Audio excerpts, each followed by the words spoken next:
बिस्मिल्लाहिर्रहमानिर्रहीम और अस्सलाम वालेकुम। 25 जुलाई और पाकिस्तान में जुमेरात की शाम। आज अभी तक की अहम खबरें और मेरा तजिया। सबसे पहले याद दहानी कि सोशल मीडिया फायरवॉल को नाकाम बनाने के लिए इस चैनल को सब्सक्राइब कीजिए, वीलॉग को लाइक कीजिए, इस पर कमेंट कीजिए और हो सके तो इसके लिंक को व्हाट्सएप और दूसरे सोशल मीडिया पर शेयर कीजिए। अब आते हैं आज की खबरों की तरफ। आज की पहली खबर बहुत ही अच्छी खुशखबरी लाहौर हाई कोर्ट से आपके सामने रखते हैं। इमरान खान को बड़ा रिलीफ मिला है, तगड़ा रिलीफ मिला है। 12 मुकदमात जो 9 मई के बनाए गए थे उनको उड़ा कर रख दिया है लाहौर हाई कोर्ट ने, और इमरान खान के खिलाफ जो रिमांड दिया गया था उसे कलअदम करार दिया है। फैसले से भी ज़्यादा इंटरेस्टिंग इसके अंदर जो रिमार्क्स आए, डिस्कशन आई, जो प्रोसिक्यूशन ने जो इल्ज़ामात सामने रखे और जिस तरीके से जजेस ने सवालात पूछे, दूसरे लफ्ज़ों में आप कहिए कि जिस तरीके से पूरा 9 मई का ड्रामा आज अदालत के अंदर धबड़धूस हुआ, उससे वो सबसे बड़ी एक कामयाबी है क्योंकि उससे बहुत सारी दूसरी जानों के ऊपर भी असर पड़ेगा और पूरे पाकिस्तान जिसको 9 मई के मुकदमात ने इस वक्त यरगमाल बनाकर रखा हुआ है, उससे नजात मिलते हुए आने वाले वक्त में नज़र आ रही है। बहुत ही इंटरेस्टिंग डिस्कशन हुई आज इस मुकदमे में। बैकग्राउंड आपको थोड़ा सा बता दूं और फिर बताता हूं कि आज जजेस ने प्रोसिक्यूशन के साथ किया क्या और प्रोसिक्यूशन ने अपना मजाक वहाँ कैसे उड़वाया, और इन केसेस में रिलीफ मिलने से इमरान खान की जो रिहाई है उसकी कितना मामला करीब तार हो गया, ये सब कुछ आपको बताता हूँ। इसका अहवाल ये है कि याद कीजिए जब इद्दत और निकाह के केस में इमरान खान बाइज्जत बरी हो गए तो कोई मुकदमा उनके ऊपर और नहीं रह गया, उन्होंने रिहा होकर घर चले जाना था। तो ऐन इद्दत और निकाह के केस में रिहाई से चंद दिन पहले लाहौर के जज को जो उस वक्त 9 मई का केस सुन रहे थे, उनसे इमरान खान की 3 ज़मानतें खारिज करवा दी गई। याद होगा हमने आपको बताया था तभी जिस दिन खारिज हुई थी कि ये असल में इद्दत और निकाह के अंदर जो रिलीफ मिलना है उसको काउंटर करने के लिए है ताकि इमरान खान को किसी न किसी बहाने से जेल में रखा जाए। तो 3 तो वो केसेस थे और उसके अलावा 9 केसेस छुपा कर दर्ज किए हुए थे जिसका किसी को नहीं पता था, खुफिया केसेस थे। और फिर उन टोटल 12 केसेस के अंदर इमरान खान को वीडियो लिंक पर ही हाजिरी लगवाकर उनका 12 रोज़ा उन 12 केसेस के अंदर 10 रोज़ा रिमांड इमरान खान का जारी कर दिया गया। पाकिस्तान तहरीक इंसाफ की तरफ से सलमान सफदर साहब ने इस चीज़ को चैलेंज किया और लाहौर हाई कोर्ट के 2 रुकनी डिवीजनल बेंच ने इस केस की समाअत की। जस्टिस शेख और जस्टिस पन्नू दोनों बड़े तगड़े जजेस हैं। जस्टिस शेख के सामने तो मैं बहुत बार पेश हुआ उनकी अदालत के अंदर, इसलिए मुझे ज़ाती तौर पर बहुत सारा एक्सपीरियंस है कि वो बड़े ईमानदार और तगड़े जज हैं। बहरहाल जस्टिस शेख और जस्टिस पन्नू दोनों ने इसकी समाअत की और इसमें सबसे इंटरेस्टिंग बात यह थी कि अदालत ने बार बार प्रोसिक्यूशन को मौका दिया कि सबूत दीजिए, बात कीजिए, क्योंकि बाहर जाकर आपने कहना है कि रिलीफ दे दिया, वो रिलीफ दे दिया जो मांगा नहीं गया, फिर आपने प्रेस कॉन्फ्रेंसेस करनी है, तो प्लीज़ अदालत के सामने वो सबूत रखिए जो ज़ाहिर है अदालत ने ये नहीं कहा, ये मैं कहने लगा हूँ, वो जो याद कीजिए मैडम रॉलेक्स कहा करती थी कि हमारे पास नाकाबिले तरदीद शवाहद हैं, उनमें से एक भी कोई एविडेंस, कोई ऐसे वो जो शवाहद थे उनमें से कोई एक भी आज अदालत के सामने ये ना रख। अदालत ने बार बार इनको मौका दिया कि अगर कोई भी सबूत आपके पास है तो वो सामने रखा जाए, लेकिन ना रख सके। बहरहाल आज जब ये मुकदमा शुरू हुआ तो अदालत ने पूछा कि कितने ऐसे मुकदमात हैं जिनमें रिमांड दिया गया है और ज़मानतें खारिज हुई हैं। तो सलमान सफदर साहब ने कहा कि 3 केसेस में तो ज़मानतें खारिज हुई जिन पर हम ज़मानत पर थे, और बाकी 9 मुकदमात का तो हमें मालूम ही नहीं था, छुपा कर दिए हुए थे। तो अदालत ने फिर प्रोसिक्यूटर से पूछा कि आप ये बताइए कि ये अबूरी ज़मानत पर थे। अबूरी ज़मानत का मतलब ही ये होता है कि ये आपकी तफ्तीश में शामिल होंगे। इसका मतलब ही ये होता है, अबूरी ज़मानत दी इसलिए जाती है और ली इसलिए जाती है कि मैं तफ्तीश में शामिल होऊंगा लेकिन मुझे गिरफ़्तार ना किया जाए। तो उन्होंने कहा कि आपने ये 1 साल से इसकी तफ्तीश क्यों नहीं की, और फिर जो 9 मुकदमात थे उनमें तो ज़मानत पर भी नहीं थे और वो जेल में कैद थे, तो आपने उस टाइम उनकी गिरफ्तारी क्यों नहीं डाली, कानून में तो इसकी कोई गुंजाइश नहीं है, आप सोए हुए थे। अदालत ने कहा कि आप क्या इस बात का वेट कर रहे थे कि वो दूसरे मुकदमात में से फ्री हो जाएं, तो फिर आप उनको इनमें गिरफ्तार कर लें ताकि उनको रिहाई ना मिल सके।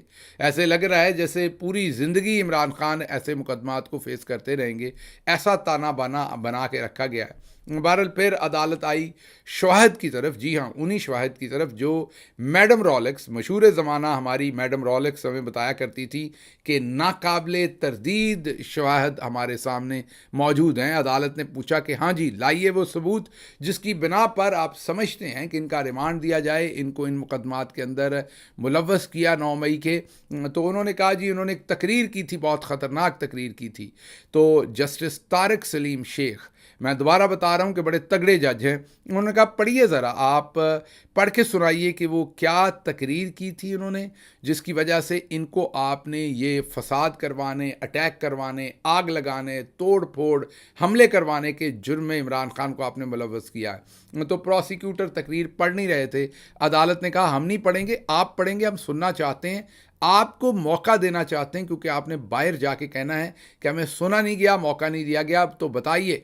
तो उन्होंने कहा जी, इस तकरीर के अंदर उन्होंने लोगों को कहा है कि वो एहतजाज करें। तो अदालत ने कहा सियासी लोग एहतजाज करने का तो कहते हैं, लेकिन क्या उन्होंने ये कहा कि किसी पे हमला कर दें, किसी की तोड़ फोड़ करें, किसी को नुकसान पहुँचाएँ, हल्ला गुल्ला करें? ये तो नहीं कहा ना। तो आप किस तरीके से सिर्फ इस बात पे कि उन्होंने एहतजाज करने का कहा था, तो आप उनको मुलव्वस कर सकते हैं कि उन्होंने पाकिस्तान की दिफाई इंस्टॉलेशंस पर हमले की बात की है। उसके बाद अदालत ने उनसे पूछा कि आप हमें ये बताइए कि किसी जगह पर कोई बयान, कोई सबूत आपके पास हो, वो जो नाकाबिले तरदीद शवाहद थे, कोई इमरान खान की कोई ऐसा सबूत, कोई चीज़ जिससे आपको पता चलता हो कि ये उन्होंने प्रवोक किया या उन्होंने इंस्टिगेट किया या उन्होंने लोगों को कहा था कि आप जाकर फ़लाँ जगह पर हमला करें, फ़लाँ जगह पर। तो फिर वापस वही तकरीर, फिर वही तकरीर, फिर कहा गया जनाब वो बयानिया बनाया गया था, इदारों के ख़िलाफ़ एक बयानिया बनाया गया था, इदारों के ख़िलाफ़ एक नफ़रत फराहम की गई थी। किसी को जंगल का बादशाह कहा, किसी को ये कहा, किसी को जंगल का कानून कहा, इस तरह के अल्फाज कह के इमरान खान साहब ने एक बयानिया तश्कील दिया था। तो उस पर जस्टिस पन्नू ने कहा कि इस बात को रहने दें, कानूनी बात करें यहाँ पर, क्योंकि बयानिया तो वोट को इज्जत दो का भी यहाँ एक पार्टी ने बनाया था। तो क्या उनके ऊपर दहशतगर्दी के पर्चे दे देंगे आप? बयानिया तो सियासी जमातें बनाती हैं।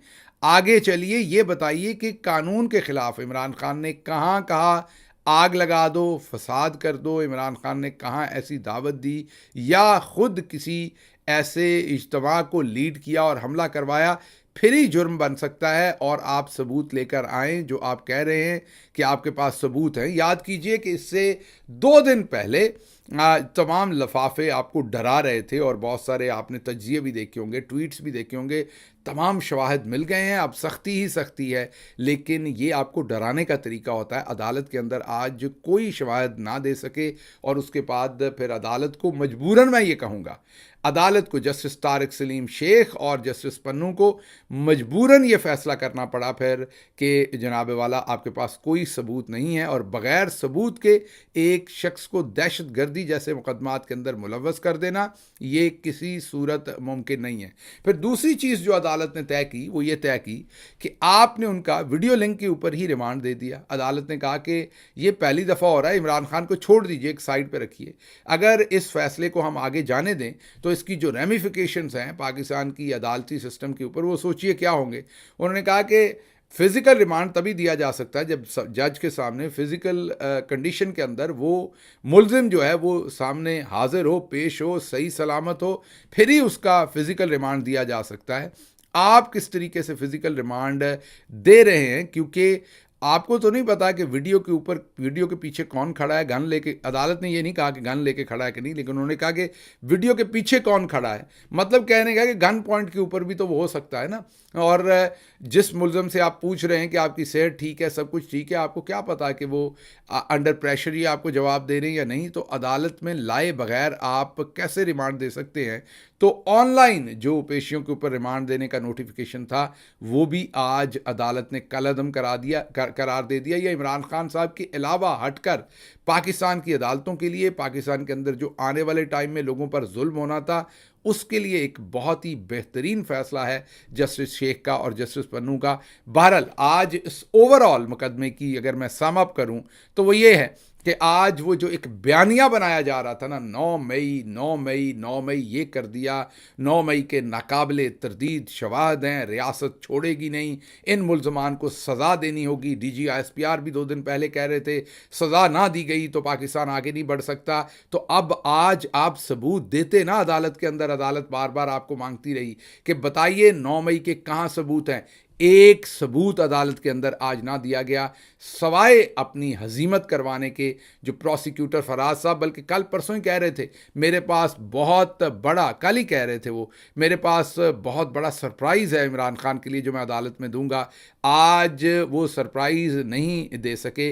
ये पता चला कि कान में उंगलियां मारते रहे। माजरत के साथ एक वकील ने मुझे बताया कि लगातार जब अदालत में उनकी जाहिर है ये एक एम्बैरसमेंट हो रही थी। अदालत तो बहुत उनके साथ एहतराम से पेश आ रही थी, लेकिन इतने वकला, इतने मीडिया के सामने कोई सबूत आप ना दे सकें और आएँ बाएँ शाएँ कहें, और उर्दू में कहते हैं बगलें झांकना, तो अपनी खजालत मिटाने के लिए बार बार कान में उंगली मार रहे थे।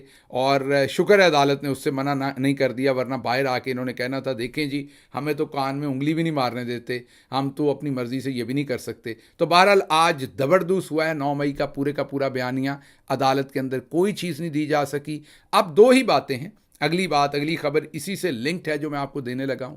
हमने आपको बताया था कि इमरान खान साहब को मिलिट्री कोर्ट्स के अंदर शिफ्ट करने की पूरी तैयारी कर ली गई है। वो मिलिट्री कोर्ट में शिफ्ट करें या मिलिट्री हिरासत में लें, ये मुझे अभी तक नहीं पता, कल भी मैंने आपको बताया, लेकिन मिलिट्री साइड पर लेके जाने की पूरी तैयारी की गई है इस वक्त तक। क्योंकि अब इस वक्त रास्ते 2 ही हैं, या इमरान खान अगले चंद दिन में रिलीज़ होकर इंशाल्लाह घर जाएंगे, और या फिर बदबख्ती होगी इनकी सबकी कि ये इमरान खान को मिलिट्री कोर्ट्स या मिलिट्री हिरासत की तरफ लेकर जाएंगे। मैं दोबारा रिपीट कर दूं, रास्ते अब 2 ही हैं, क्योंकि तमाम केसेस ख़त्म हो चुके हैं। आज ये रिमांड भी खारिज हो चुका, इंशाल्लाह इसमें ज़मानतें अप्लाई होंगी तो ये भी काम ख़त्म हो जाएगा। तो इस वक्त इमरान खान के ऊपर कुल जितने भी केसेस हैं उनमें सादा सी बात आपको ये मैं बता सकता हूं कि उनमें इमरान खान साहब अगले चंद दिन में रिहा होते हुए कानूनी तौर पर नज़र आते हैं। मैं दोबारा रिपीट कर रहा हूँ, कानूनी तौर पर, क्योंकि जो कुछ इन्होंने करना होता है, जो प्लानिंग्स गंदी इन्होंने करनी होती है, वो तो रोज़ करते हैं ना, हर रोज़ नई प्लानिंग, हर रोज़ नया कोई घटिया सा केस। अब अगर ये उस सिमत जाते हैं तो फिर मैं कोई तजिया नहीं दे सकता, क्योंकि वो तो इनको ही पता है कितना और नीचे गिरना है। लेकिन अगर कानूनी तौर पर देखें तो अब इमरान खान अगले 8-10 दिन में, 15 दिन में आपको जेल से बाहर आते हुए नज़र आते हैं, क्योंकि तमाम केसेस जो हैं वो आलमोस्ट ख़त्म हो चुके हैं। तो ये एक अच्छी खबर है। दूसरी बुरी खबर, मैंने जैसे आपको पहले कहा था कि मिलिट्री की साइड पर लेके जाने की तैयारियां कर रहे हैं। हमने जो खबर दी थी आज वो वैलिडेट हुई, क्योंकि पाकिस्तान तहरीक इंसाफ की तरफ से इस खदशे के तहत इस लाहौर हाई कोर्ट के अंदर एक पिटीशन फाइल की गई भंडारी साहब के तवस्सुत से, और वो पिटीशन ये थी कि पाकिस्तान तहरीक इंसाफ को पता चला है कि इमरान खान को मिलिट्री कस्टडी या मिलिट्री कोर्ट्स की तरफ लेकर जाया जा रहा है, तो उसको रोका जाए, इमरान खान को सिविलियन कोर्ट्स में ही रखा जाए और सिविलियन मुकदमात का ही वो सामना करें सिविलियन अदालतों के अंदर। ये पिटीशन दायर की गई। इसमें आप ये कह लें कि कोताही हुई, कोताही मैं नहीं भी कहूँगा, क्योंकि कई दफ़ा सेम डे पिटीशन फाइल करना, रात पिछले पहर इस पिटीशन को तैयार किया गया बहुत मेहनत के साथ, जिसके लिए वकला की जो सताइश है वो बिल्कुल बनती है, उनको शाबाश देनी चाहिए।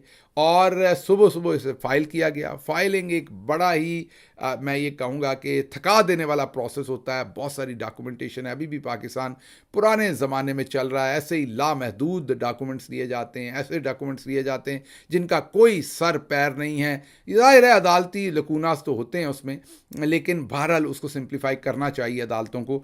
लेकिन बहरहाल एक लंबा प्रोसेस होता है, फिर सेम डे लगवाना एक और प्रोसेस होता है, उसके लिए दरख्वास्त देनी, वो 10, साढ़े 10, 11 बजे सुबह तक एप्लीकेशन फ़ाइल होगी तो सेम डे हेयरिंग होगी। तो ये तमाम चीज़ें वकला ने बड़ी ही एफिशिएंसी के साथ कर ली, लेकिन उसमें एक कोताही हो गई कि इमरान खान साहब की तरफ से वकालतनामा मौजूद नहीं था। जिस वकील के पास था उसने आगे वकालतनामा देने की कोशिश की, जो अदालत ने बाद में मंजूर नहीं की। वही जज थे जस्टिस तारिक सलीम शेख, जिन्होंने जस्टिस पन्नू के साथ बैठकर मायानाज फैसला किया, जिसमें 12 केसेस में इमरान खान का रिमांड जो है वो खारिज किया। उन्होंने जो दिया हुआ था उसे कलअदम करार दिया। उन्हीं जज साहब ने कहा कि क्योंकि आपके पास वकालतनामा नहीं है, इसलिए मैं इस पटिशन को इंटरटेन नहीं कर सकता। दुरुस्त उनका फैसला है कानूनी तौर पर, क्योंकि हम ये नहीं कर सकते कि एक फ़ैसला उन्होंने अच्छा दिया है उसकी सताइश करें, दूसरा फ़ैसला दिया है जो हमारे मुताबिक नहीं है तो हम उस पर तनकीद करें।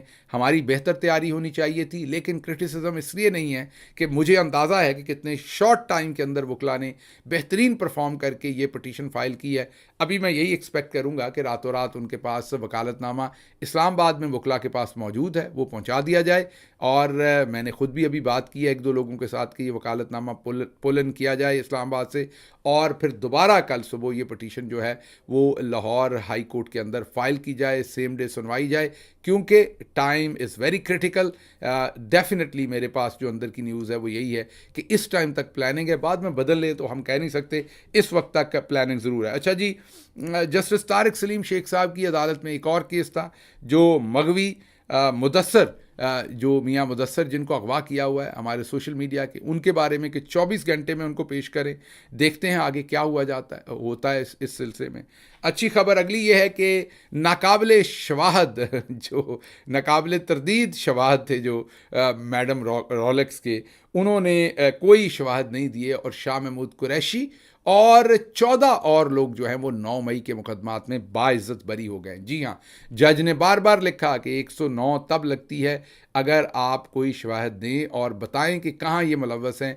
शाह महमूद कुरैशी और 14 और लोग जिनको 9 मई के मुकदमात के अंदर मुलव्वस किया गया था, उनके खिलाफ आज, ये किसी और अदालत की मैं बात बता रहा हूँ, लोअर कोर्ट की बात बता रहा हूँ, ये हाई कोर्ट की नहीं, ये अलग मुकदमा, अलग समात है। वहाँ पर भी किसी किस्म के कोई शवाहद, कोई एविडेंस, कोई चीज़ ये हुकूमत, ये रजीम, ये तमाम मैडम रोलेक्स वगैरह कुछ नहीं दे सके और अदालत ने उन्हें बाइज्जत बरी कर दिया। अच्छा जी, आपको ये भी बता दें कि इमरान खान साहब ने, आपको पता ही है इस बात का था कि जस्टिस आमिर फ़ारूक साहब के ख़िलाफ़ रेफरेंस फ़ाइल किया हुआ है, और उसके साथ साथ जस्टिस काजी फ़ाइज़ ईसा साहब के ख़िलाफ़ भी एक रेफरेंस ही उसे कहिए, क्योंकि जो एप्लीकेशन उन्होंने प्रैक्टिस एंड प्रोसीजर के तहत जो कमेटी बनी हुई है उसके सामने रख दी है कि काजी फ़ाइज़ ईसा साहब उनसे रिलेटेड किसी केस की समात ना करें। ये फॉर्मली इन राइटिंग जो है इमरान खान ने प्रैक्टिस एंड प्रोसीजर कमेटी के सामने ये एप्लीकेशन रख दी है। बहरहाल आज एक मुकदमा जो है इमरान खान साहब का, वो इस्लामाबाद हाई कोर्ट में सुना जाना था, जिसको जस्टिस आमिर फ़ारूक साहब हमेशा की तरह खुद ही सुन रहे थे, क्योंकि वो मुकदमा चौधरी साहब के लिए अहम है, इसलिए उन्होंने इनको कहा कि आप ही सुने।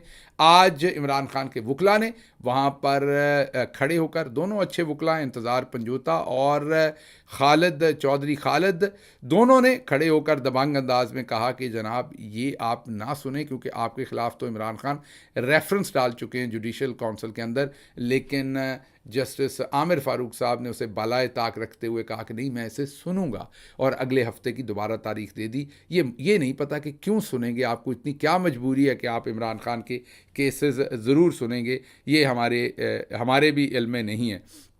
अच्छा जी, अगली खबर जो आपके सामने रखनी है वो है कि एक आपने कल एक शोशा सुना था, सारे का सारा वो बदकिस्मती है। उसके ऊपर मैं ज़रूर ये कहूँगा कि ये बिल्कुल नहीं होना चाहिए। जो सियासी इख्तलाफात हैं अपनी जगह, लेकिन मैं दो टोक अल्फाज में इसकी मजम्मत करता हूँ। एक वीडियो वायरल हुई, जो वीडियो मुझे नहीं पता कि दुरुस्त है या गलत है, मैंने तो वीडियो देखी भी नहीं, लेकिन उस वीडियो का चर्चा देखा मैंने, मुझे नहीं पता कि उस वीडियो में क्या हकीकत है क्या नहीं है। लेकिन वो वीडियो थी अज़मा बुखारी साहबा से मुतल्लक, जाली सच्ची झूठी मुझे नहीं पता, लेकिन वो नाज़ेबा किस्म की वीडियो थी, क्योंकि जो मैंने उसके ऊपर ट्वीट्स देखे उससे पता चलता था। और अफसोसनाक है, भले हमारी उनसे सियासी मुखालफत है, भले वो ख़ुद ऐसे घटिया काम करते हैं, और भले उनका ये तरीक़ाकार है लोगों की वीडियोस जारी करना, उन्हें ब्लैकमेल करना, ये सारे गंदे काम करना, लेकिन ये पाकिस्तान तहरीक-ए-इंसाफ या किसी भी महज़ब पार्टी का शेवा नहीं हो सकता। इसलिए मैं तो इसकी भरपूर मजम्मत करूँगा, दो टोक करूँगा, बग़ैर किसी इफ़ एंड बट के। वो जो एक पाकिस्तानी झूठे जाली लिबरल्स का ना, वो जी ये बात तो गलत है लेकिन ये बंदा बड़ा बदतमीज़ है, फिर नहीं, इस तरीके से नहीं।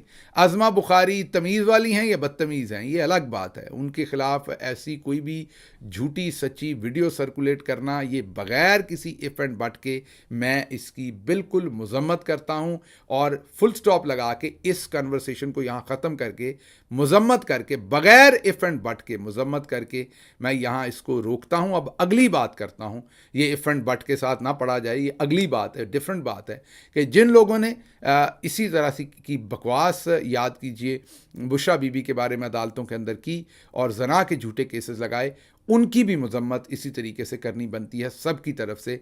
उनको भी इसी तरह से शर्म दिलाने की बात करनी बनती है, क्योंकि ख़वातीन किसी की भी हों वो काबिल एहतराम है। ऐसा नहीं हो सकता कि एक रवैया हमारा एक ख़ातून के लिए और दूसरा ना हो। बहरहाल जो हम अपनी ख़वातीन के लिए एक्सपेक्ट करते हैं वही हमें डिलीवर करना पड़ेगा मुखालिफ की ख़वातीन के साथ भी। अज़मा बुखारी साहबा जैसी हैं, कोई इससे लेना देना नहीं, वो कैसी ज़ुबान है कोई लेना देना नहीं, बग़ैर किसी इफ़ एंड बट के इस चीज़ की मज़म्मत की जाती है। इसके साथ ही मुझे इजाज़त दीजिए। अल्लाह आपका हामी और नासिर हो। पाकिस्तान ज़िंदाबाद।